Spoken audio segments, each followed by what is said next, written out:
Hello, I'm Virginia, and welcome to Energy Matters News. From October, new connections to South Australia's feed-in tariff scheme will no longer receive 44 cents per kilowatts. The state government will be offering a new 16-cent feed-in tariff, and retailers are to contribute an additional 6 cents. This new 22-cent rate is roughly equivalent to current electricity costs. The lower feed-in tariff is seen as more sustainable and was agreed upon to avoid creating another boom or bust scenario all too commonly seen in Australia's solar sector recently. The results of a recent survey show that by 2020, over 100 countries will have access to solar power at prices comparable to traditional energy sources. The results of the survey by solar panel manufacturer Applied Materials show that the manufacturing cost of solar panels has dropped by 70% since 2008. 80% of people surveyed would consider installing solar as a cost-saving measure and a long-term investment. Dr. Charlie Gay, president of Applied Materials Solar Division, says that if global installations of solar PV and technological innovation continue at the current pace, solar will become a genuine alternative to fossil fuels.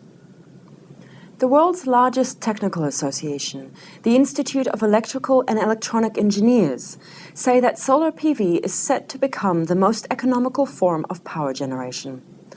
With rising innovation in solar technology, the installation and manufacturing costs will reduce, leading to massive market uptake of solar PV. The Institute cites International Energy Agency findings that by 2050, solar PV will account for 11% of global electricity production. This would equate to 3,000 gigawatts of cumulative installed capacity, the equivalent to reducing the greenhouse gas emissions generated by the populations of Russia and Japan combined. When it comes to bang for buck, small and medium-scale installations cost around the same or less per watt, says Energy Matters CEO Jeremy Rich.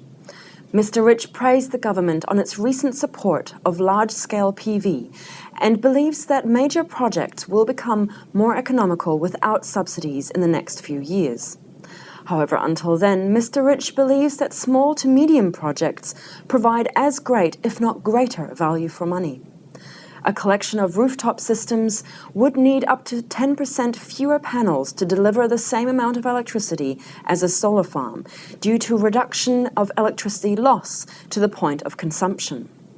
Mr. Rich also believes that the rooftop solar industry can create as many, if not more, jobs than large-scale solar, without the environmental issues such as the amount of land required for a solar farm. Mr. Rich believes that large-scale and small to medium-scale solar should be viewed as complementary technologies. Check the Energy Matters website for further information on any of the news items covered in this episode.